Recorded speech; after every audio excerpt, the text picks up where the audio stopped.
हे बघा हे पांडू असे घोळ करतायत घोळ, पण परत पांडूनी पकडला, परत पावती पाडत होते.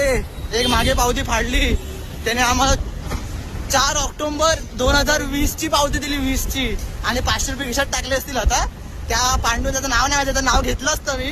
आता ह्याची पण शोध करायला वाटते वसईमध्ये. वसई या एरियाचं नाव काय रे आकाशदा? रेंज नाका असेल तो तिकडे. झोल करतायत झोल. कोण असेल बघत, मला घंटा पण बघते पण असं सांगताय ना, पण बघा असेल पण असे झोल करतात हे. लक्ष द्या, लक्ष. पावती घेतात तर बघून घ्या भावांनो. आता आमचा गेम झाला असता, जरा आम्ही भडकून बोलले म्हणून त्यांना वाटलं की जाऊन दे झोल करतील, पण इन शॉर्ट काय झोल करत होते.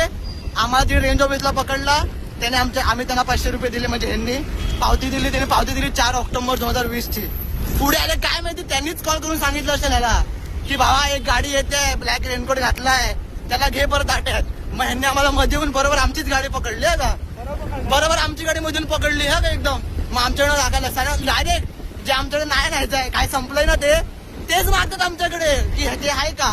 मग हा बोला नाही, आता पावती फाडलाय, पावती दाखव. पावतीची डेट बघितली, सांगतात पावती ही नाही आहे, ही कधीची पावती आहे बघितली का तू. असं असं गेम होत आहेत, गेम वसई विरार मध्ये. पांडू बदला, बाकी सगळं इग्नोर मारूया, पण गेम होत आहेत इकडे. बघा ब्लॉग बघत असतील तर वसई विरार मध्ये जरा सुधरा आहे. हवालदार बदला, रिश्वत खातायत. चला बाय बाय. पावती खोटी दिली आम्ही रिश्वत नाही दिली, आम्ही पावती भरलेली, पण पावती खोटी दिली आम्हाला, बाकी काय नाही.